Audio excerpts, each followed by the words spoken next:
के नहीं चलते हो। खाली हम हो बनी कि अब लोग बा। हाँ डेली डेली तुम गर्लफ्रेंड बदलते हो, दिल एक से लगा के नहीं चलते हो। सभी कहते हैं तू दगाबाज हो गया, दगाबाज हो गया। सुनो पहले ऐसा नहीं था जैसे आज हो गया, धोखा खा खा के मैं भी धोखेबाज हो गया। पहले ऐसा नहीं था जैसे आज हो गया, धोखा खा खा के मैं भी धोखेबाज हो गया।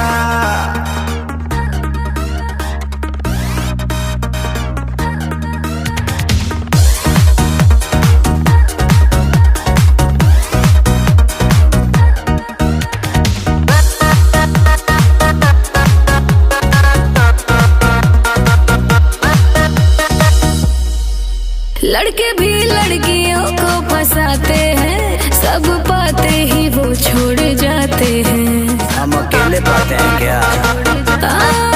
लड़के भी लड़कियों को फंसाते हैं, सब पाते ही वो छोड़ जाते हैं। जैसा सोच रही वो वैसा मेरा करैक्टर नहीं।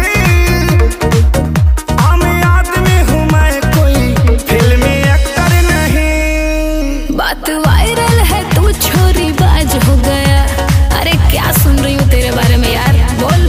सारा नीच तोरे लगबा।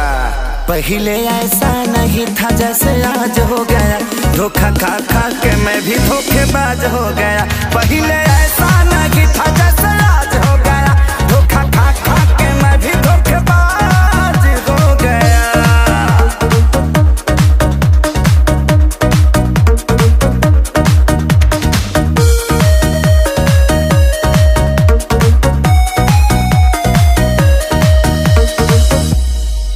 दिल वाली से दिल जो लगाओगे, सच्चा वाला तभी प्यार पाओगे। सब यही कहती है लेकिन कोई मिले तो सही। हाँ, दिल वाली से दिल जो लगाओगे, सच्चा वाला तभी प्यार पाओगे। अब किसी भी लड़की पर मुझको ट्रस्ट नहीं, चाहे धोखा मिले या प्यार, कोई कष्ट नहीं। श्याम देहाती आजाद भी नाराज हो गया, और कितनों को नाराज करोगे यार, अब तो सुधर जाओ। जीवन विवादे में रहला। पहले